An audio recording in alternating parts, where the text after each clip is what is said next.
राधे राधे दोस्तों, आज मैं सुनाने जा रही हूँ करवा चौथ व्रत कथा, जो बहुत ही करवा चौथ व्रत का मेन हिस्सा माना जाता है। कथा सुनना, कथा हमें सुबह भी सुननी चाहिए और कथा शाम को पूजा के वक्त ही हमें सुननी चाहिए। कार्तिक मास के कृष्ण पक्ष की चतुर्दशी को करवा चौथ कहते हैं। इसमें गणेश जी का पूजन करके उन्हें पूजन दान आदि से प्रसन्न किया जाता है। इसका विधान चैत्र की चतुर्थी में लिख दिया है, परंतु विशेषता यह है कि इसमें करवा भरकर पूजन किया जाता है और विवाहित लड़कियों के यहाँ चीनी के करवे पीहर से भेजे जाते हैं। कथा। एक साहूकार के एक पुत्री और 7 पुत्र थे।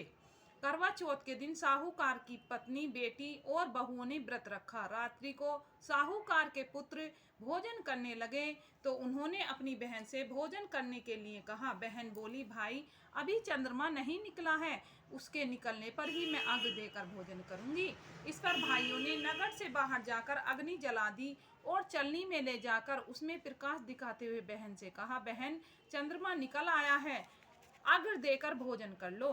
बहन अपनी भाभियों को भी बुला लाई कि तुम भी चंद्रमा को अग्नि दे लो, किंतु वे अपने पतियों की करतूत जानती थीं। उन्होंने कहा, बाई जी अभी चंद्रमा नहीं निकला है, तुम्हारे भाई चालाकी करते हुए अग्नि का प्रकाश चलनी से दिखा रहे हैं। किंतु बहन ने भाभियों की बात पर ध्यान नहीं दिया और भाइयों द्वारा दिखाए प्रकाश को ही अग्नि देकर भोजन कर लिया। इस प्रकार व्रत भंग होने के से गणेश जी उससे रुष्ट हो गए। इसके बाद उसका पति सख्त बीमार हो गया और जो कुछ घर में था उसकी बीमारी में लग गया। साहूकार की पुत्री को जब अपने दोस्त का पता लगा तो वह पश्चाताप से भर उठी, गणेश जी से प्रार्थना क्षमा याचना करने लगी।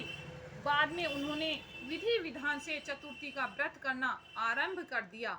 श्रद्धानुसार सबका आदर सत्कार करते हुए सबसे आशीर्वाद लेने में ही उसने अपने मन को लगा लिया। इस प्रकार उसके श्रद्धा भक्ति सहित कर्म को देख गणेश जी उस पर प्रसन्न हो गए। उन्होंने उसके पति को जीवन दान दे उसे बीमारी से मुक्त करने के पश्चात धन संपत्ति से युक्त कर दिया।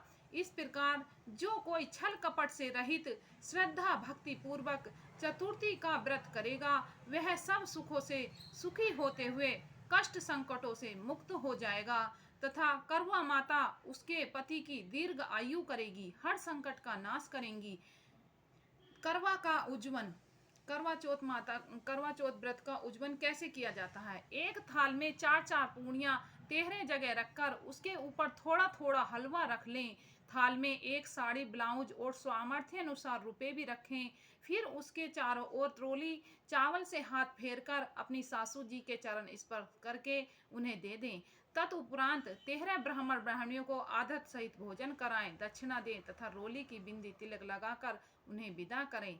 जय हो करवा माता की, जय हो करवा चौथ माता। राधे राधे दोस्तों, अगर मेरी कहानी और मेरी ही वीडियो आपको पसंद आए तो लाइक और सब्सक्राइब अवश्य करें। राधे।